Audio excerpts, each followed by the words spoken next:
Hello everyone and welcome back to Dream Daddy. Hope you're all doing well. I'm doing quite well myself. I have a nice cup of tea here.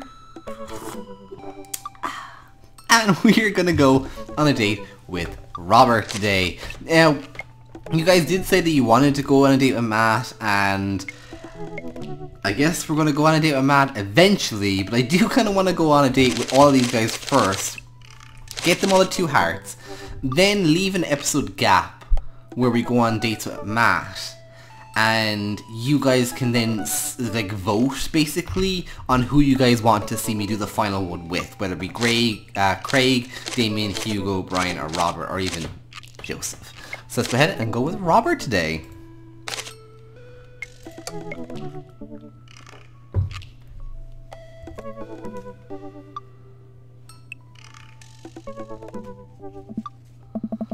I had a lot of fun with Robert last time we hung out, but I'm beginning to wonder if he's dodging me. I tried messaging him a few times, and Dadbook said he hasn't even read them. I haven't even seen him come out of his house, actually. Oh wow. I decided to send him one last message, fearing that this will produce the same result. Hey man, don't know where you've been, but we should grab a drink soon. Walking up your computer at this point, I know he's not messaging me back anytime soon. I linger in the kitchen. I'm all caught up on work. The house is relatively clean. Maybe I should do something nice for Amanda. I'll bake her favourite pie. I root through the pantry and pull out the ingredients. This is an old family recipe that I used to make with my grandmother when I was a kid. I lost the actual recipe card a long time ago, but I think I'll be able to remember how to bake it. I start mixing the ingredients together for the crust until I get a nice dough. Throw some cherries into a saucepan to make the filling. Normally I don't like to multitask in the kitchen, but this cherry pie is a piece of cake. Pie? It's a piece of pie. I'm making pie. Ah man, I can never remember what temperature you're supposed to set the oven at. I'm pretty sure it's 375, but I could be wrong. Who am I kidding? I'm never wrong when it comes to pie. My sister twist on Grandma's recipe includes a secret ingredient that not even Amanda knows about. It really makes the cherries extra flavorful. God, why can't I remember what the secret ingredient is? I think it's almond extract. Oh, it's almond extract, duh. Oops, I poured too much in. Way too much. I'm sure it's fine. Baking is an art, and some of the most beautiful art is made from the mistakes. I finally get this pie in the oven. How long am I supposed to leave it in there? 50 minutes? I'll just wing it.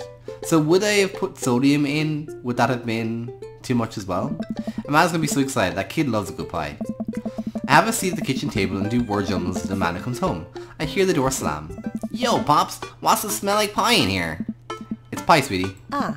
Amanda darts over to the oven and looks inside. Yes! Hey, it's not done. Be patient. What's your angle here? What? Pies are an objective-based confection. What are you trying to get out of me? I've been leading a double life. Let's just say you finally caught me. I was hoping to butter you up so you would take me shopping later. Maybe buy me a new tool set? Classic role reversal. I respect that. I wait a few minutes before taking the pie out of the oven. I set it on the rack to cool and guard it so Amanda doesn't dig into it before it's ready. Huh. What? Does it look kind of weird? Oh, that's just me taking artistic license what cherry pie means to me emotionally. I'm just saying this because, you know, it seems like you might have baked this pie incorrectly, and you're currently, right now, trying to pass it off as a good thing. It's art, sweetie. Was it art when you accidentally baked a whole uncracked egg into the center of my 12th birthday cake? Well, was it art when you tried to make brownies and accidentally created chlorine glass? Well, that's a bit of an exaggeration. Was it art when you... Just eat the pie, Panda. I got a few slices and we sit down to eat. The cherry filling oozes at the sides and the buttery crust glistens. I watch as Amanda takes a bite. What's wrong? Is it not good? Amanda winces and fans her mouth. No, I just burned the heck out of the roof of my mouth. This pie is amazing. Oh, so we got the recipe right. Sorry for doubting you. I breathe a sigh of relief and take a bite. She's right, the pie is pretty incredible, as it always is. Really proud of you for making a pie without burning the new house down. I got a few dad tricks up my dad's sleeve. Maybe fathers aren't as bumbling and stupid as the media makes us out to be. Maybe we as a society should have a little bit more respect for fathers as a whole. Whoa. Dad, your sleeve is on fire. I run to the sink and put myself out. Probably will be my undoing. Amanda and I clean up the kitchen and play a little more living room hoops before she retreats to her room to do homework. I go back to my word jumbles. Hey, this one smells cat. The rest of the evening tickles by, we eat dinner, I help Amanda with one of her scholarship applications, and we both start getting ready for bed. I decide to check on Dadbook one last time before I climb into bed. Still nothing from Robert, huh? Hope he's okay. I turn the lights out and lie down. Hey, Delphron, hey. Hey Delphron. I'm outside. Come outside. Huh? What is that? I was just on the verge of falling asleep. I kind of out of bed and try to identify the source of the dinging. My computer screen illuminates the dark room. I walk over to it, ready to turn it off when I notice what's happening on screen. I look out the window and sure enough, there's Robert leaning up against the pickup truck in my driveway. I open my door to try to figure out what's going on. Hey. Hey? I... Wanna hang? I was kind of sleeping. That's no fun. Come hang out. I would argue that sleeping is very fun, but I don't have to be anywhere in the morning. Might as well live a little. Sure. Cool. You plan on going like that? I look down and realize that I am in fact not wearing pants. I mean, I don't mind. Right. 1 second. I run inside and throw on my going out pants, shoes and the jacket. I grab my keys and meet Robert back outside. Ready? Ready? Hop in. I jump into the passenger seat of his old red pickup truck. I have to move a few empty cigarette packets and a gas station receipts out of the way before I can sit. Right outside, I start the car and we drive out the cul-de-sac. Hey. You like Tom Waits? Why is it so shaky? What's going on here? Tom who? Hoist that rag, baby. Let's say hoist that rag. Oh, he really liked that. Before I can answer, Robert turns up the radio. Yep, that's Tom Waits alright. He lights a cigarette and cracks the window. We drive together in silence. So, where are we going? Robert doesn't respond. Robert? Oh, I heard you. He still doesn't answer my question. I look at the window and know that Robert's taking us to the highway. I twiddle my toes. Is this going to be like a serial killer? Well, whatever I've got myself into. It looks like I'm in it for the night. I settle into my seat and watch the streetlights pass by. I glance over to Robert, who's driving intently. He looks tired as he always does, but there's something more, a bit I can't place. Let's just say nothing, because he likes silence. See, I knew he did! Remember what Robert said about hating small talk, and decided to keep my mouth shut. He notices me staring. Stop looking so nervous. I'm not nervous. I'm a little nervous. Hey. Just hang on. We're almost there. Almost where? I have no idea where we are. I think we're moving at a slight incline, but I'm not so sure. Eventually we come to a stop. Robert gets out of the car and I sit for a second, unsure if he wants me to get out too. What are you waiting for? I see exit the car. Robert sits in the bed of his truck and pats the space next to him. I sit down taking the view. We're on the hill overlooking the city's skyline against the bay. The cool night air rustles some trees near us as the lights blink off in the distance. Off to the side I can see the entrance to a dense forest. That's so pretty. Oh, look, there's the bay. I wonder like if we live like somewhere down here or if we're over here in the city. Man, it all is so gorgeous. This is where I come to... What? What? I'm kidding. What's wrong with you? I... This is my little spot where I come to think. It's nice. You can see the whole city from here. It really gives you some perspective. Oh yeah. Rob reaches behind him and pulls something out from under his jacket. It glints in the moonlight and I realize what it is. Oh, that's a knife! Please don't stab me. Robert reaches into his pocket and pulls out a small piece of wood. Please don't stab me with that either. Robert takes a knife to the piece of wood and starts carving at it. Oh, I breathe a very audible sigh of relief and Robert looks at me sideways. Did you think I was going to stab you just now? What? No. Hate to break it to you, but I did in fact bring you out here to harvest your organs. Yeah, well, you think you caught me in your trap, but I knew. For years I've been putting the most vile junk food in my body in preparation for this day. Come at me, friend, and reap what you will. 2 steps ahead of you at all times. That's how I operate. Oh, you really like that. Ha, nothing gets past you, huh? Robert reaches in his pocket and pulls out a folding knife that he opens and hands to me. I'm gonna warn you, the last guy I had a knife fight with lost 3 fingers because he didn't know the 8 basic rules of knife fighting. You're familiar, correct? I honestly can't tell if when you're kidding. I'm so many levels of irony. Deep down I've forgotten what humor is. He laughs. Have you ever whittled before? Considering I'm not a grandpa, no. What do you mean by that? Well, I just thought that you would have a block of wood shipped to you along with your first social security check. Delphron, I'll have you know that whittling is a time-honored tradition enjoyed by both young and old alike. That you're dismissing it before you even try it speaks volumes about your character. However, because I've gotten to know you for some time and have come to think of us as friends, I'm willing to attribute it to ignorance instead of malice. What I'm trying to say is, go get that stick. Robert motions to a good-looking stick on the ground, perfect for potential whittling. I pick it up. The most important thing to remember while whittling is to cut with the grain, not against it. If you cut against the grain, your wood is going to splinter. Isn't Isn't that the most important thing? Safety? Oh. No. Getting hurt comes with the territory. Look at my damn hands. Look at his damn hands. They're callous and covered in white scars. They're very nice hands. Oh. You can't make a stick omelette without breaking a few hand eggs. Oh, true.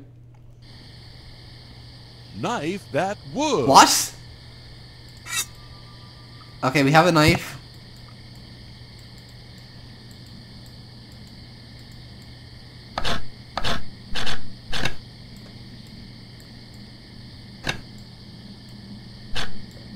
There you go. It's a pencil. Good luck writing with that. You made a highly dangerous weapon. Okay. Is this the next one?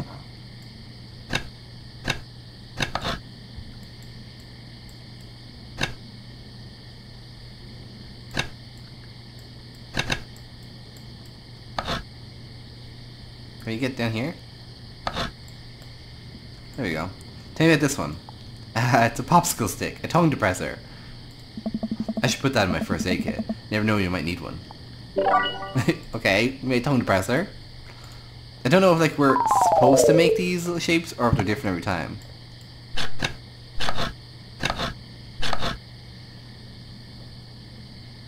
Oh.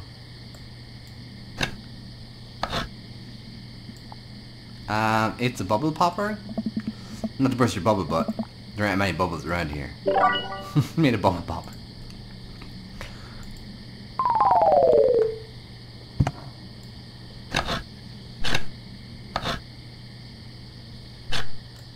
What?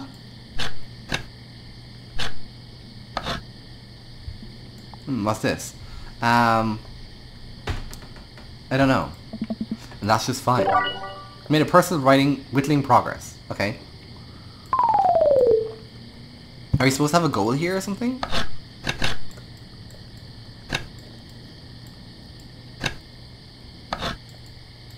Oh god, I think I broke that one. Louisiana. Good old Louisiana. Beautiful place. Got stabbed there once, you know. Or was it Kentucky?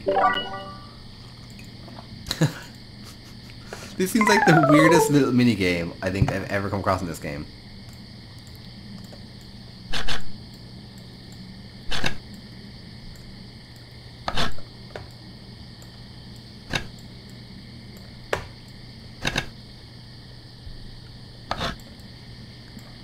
Interesting. What do we have here?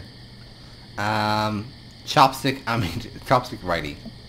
It's a stick. Are we supposed to use these for something? Okay, this is a big one. Let's move it over this way. Okay, so we keep going around. So we keep turning it so it's on every corner. I don't know if that makes a difference. But we're gonna do it.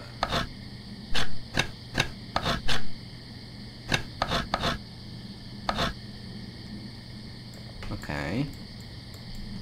That's kind of cute.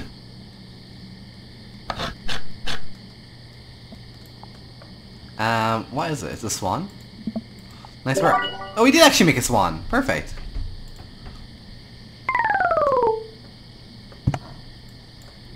I think you can just keep going, can't you?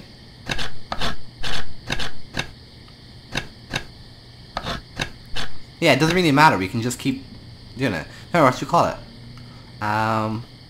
So horsing the brave. Brave noble for a brave noble creature. Oh, I made a gift for Amanda. That was kind of a cute minigame. Bit of weird though. There. Rob and I sit in silence for a while, carving our pieces of wood, and I think I'm getting the hang of this. It's actually kind of relaxing. I glance over to see what Rob's working on. He's carving a smaller wooden knife. Ah! While I'm distracted, the knife slices into my thumb. Blood gushes all over my little wooden carving. Rob is lost in carving. He doesn't even notice me bleeding everywhere. Robert still doesn't notice. Robert, I'm dying. I'm bleeding to death. Robert finally looks over. He reaches into his jacket again. Jesus, how much stuff does he keep in there? And pulls out a red banana. He wraps around my thumb. Hold tight. He hops off the truck and I hear him rummaging around his car. Comes back a moment later, a well-stocked first aid kit. Robert carefully wipes all the blood off my hand and swipes a bit of antiseptic onto the cut. With surprising gentleness, he places a bit of gauze in the wound and wraps it all up. I don't know. You okay? Yeah, I'm good. He hands me what's left of the tube of antiseptic. Make sure to keep that cut clean. It's oddly touching and a little sexy. I guess I'm a real Whittler now. That you are. Be careful though. You're attracted to the smell of blood. Wait, what's attracted to the smell of blood? Cryptobeads. Tons of them out here, you know. Cryptids like Mothman and stuff? Mothman is, yeah, the town's a hotbed for cryptozoological occurrences. You kidding? Oh, how I wish I were. I'm a skeptic myself, or at least I thought I was. There are things in these woods that we can't possibly comprehend. I think about my entire time in the city. Aside from the occasional stray coyote, I don't think it's been too bad. You ever hear of the Dover Ghost? I don't think so. Hey. Well, let me tell you a story. Hey. I was out in the woods here on the weekend camping trip with Betsy. And I don't know Betsy, but she's a big pit bull. Real intimidating. Feel safe around her. First night goes without incident. Get some solitude. Betsy gets to pee whenever she wants. All good stuff. Second day, I get the idea in my head that we can hike deeper into the woods. Probably against my better judgment, but hey, we're just having a fun camping trip, right? So me and Betsy start marching in the morning. Gets a little late when we set up camp. But it's different this night. Real quiet. Can't hear the birds, the crickets, squirrels, nothing. Dead silent. Then it happens. Hear the most unholy growl I've ever heard in my life. Right outside my tent. Me and Betsy, we go to investigate. We look around the clearing. No one's there. But then there's this feeling. Not sure if I can quite describe it. I know something is watching us. Betsy though, she's scared. Never seen it like that. But when she's scared, I know that I should be too. Then I see it. In the distance. A man, but if something that didn't know what a man was supposed to look like made it, it just looked wrong. Big. Arms too long for its body. Black eyes. It just stood there and stared at me. Then it disappears. I hear one yell from Betsy, and I turn around to check on her, but she's gone, into thin air. Didn't sleep at all in my tent that night. I don't think I've slept right since. You're lying. Okay, you're full of shit. I think I'm lying. Plus that wall shows a picture of a beautiful pit bull. Tell that to Betsy. They say that if you listen closely in quiet nights like tonight, you can hear the howl of the Dover Ghost. The howl resonates through the woods. Doesn't really like a howl. So guttural. Even from far away, something about it makes my skin crawl. Really? Okay, Robert, real funny. I turn to look at Robert. He's white as a sheet. You're messing with me, right? I was messing with you, up until literally just now. Till you made that camping story up. I was trying to scan the forest side, trying to see where the hell originated from off in the distance. I see something. It's so far away I can barely make out the shape. It looks human, but it's dragging something. Do you see that? We should go. Robert and I slowly backing away and get into truck. He turns off his headlights and we make a slow crawl away back onto the road. I'm too scared to look. What? What was that? The Dover Ghost, I guess. I chuckle nervously. This time it doesn't seem like he's messing with me. Or maybe someone illegally dumping garbage on a wildlife preserve? Yeah, that's the story we'll tell ourselves. Really? We sit in silence for a while longer, and the fear of whatever that was slowly subsiding as we get closer to the city. Thanks for coming out. This was fun. I'm sorry I haven't been in touch. I've just been in a way lately. I had to get out of the house. Had to be around somebody. You doing okay, man? Robert thinks for a second and lights another cigarette. There. Been doing a lot of thinking. He takes a long drag. As I get older, I feel a lot more and more I'm just drowning in the sea of regret. I was so busy chasing after these things I thought would make me happy that I didn't think about anyone else. All I cared about was myself. I didn't even think. There. Robert stops. I wait for him to finish his thought, but he just stares at the road. Maybe I'm just built like this. He sounds an awful lot like Shane. Or maybe I do it to myself. Maybe it's my own choice that I'm unhappy as I am. I try to think of something to say. Remember all the times in my life when I've been sad, and there's been a great many of them. And there was always a light at the end of the tunnel. Something I held on to that kept me going. But there's something so resigned about the way Robert's talking. Let's just say I'm glad you told me. Maybe we deserve to be eaten by the Dover Ghost. I'm nothing a lot for you to tell me something like this. I don't know. You're a mysterious guy, Robert. You don't have to be. Do you ever wish you were a better father? Think about it for a second. All the time. You can read all the parenting books you want, but nothing will ever prepare you for raising a child. There's so much stuff I regret or wish that I could have done better, but I don't have the answers. I don't know if anyone does. It's funny. Look at you in your relationship with your daughter and it seems perfect. It isn't. I don't know. At least you're there for her. I stare out the window at the blur of passing trees and just hope I'm a better father to my kid than my dad was to me. What did your dad do? It's more about what he didn't do. He was quiet, shocked. Don't think he ever once told me that he loved me. He cared more about his work than he ever did about me and my mom. Do you hate him? No, I used to, but after I became a parent, I just feel bad for him. He missed out my whole childhood, and when I think about all the happiest moments of my life, they're all with Amanda and Alex, and he just wasn't there. Who's Alex?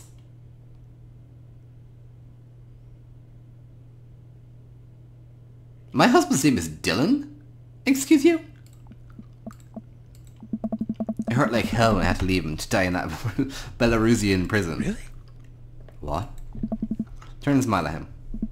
No, he's retired in Florida with my mom. We go there every Christmas. Oh, he liked that. We're getting to laughter and he pats me on the shoulder. We drive the rest of the way in silence, listening to the radio and watching the bright lights of the city grow. Robert drops me off at my place. As I'm about to close the passenger door, I realise I still have Robert's pocket knife in my jacket pocket. Pull it out and offer it back to him. You hold on to that. You never know when you might need it. Night, Robert. Have a safe drive home. Robert smirks, then pulls away. He then immediately pulls into his driveway, which is one over from mine. He gets out and waves. I tiptoe into the house, careful not to wake Amanda up. Wow, where'd you come from? Look around and spot Amanda coming out of the kitchen with a glass of water. I thought you were sleeping. Oh, Robert woke me up to go cryptic hunting? You know the Mothman is stuff, right? Amanda, lying. You know what? It's fine. Think about the conversation I had with Rob in the car as Amanda starts walking towards her room. Hey Amanda. She stops. I love you. It's weird when you say it outright and sincerely like that, but I love you too. Night. I chuckled to myself and finally decided to go to bed. That was kind of a cute day. I like kind of Robert that like opened up to us. He seems like a troubled person. But I don't know if we want to take that on, you know? Uh-oh, where'd my pen? We got an S with him? Okay. I mean, I'm not going to complain. You've got dads. Thank you guys so much for watching. It's been a complete pleasure. Next time we'll probably be going for Joseph or Damien.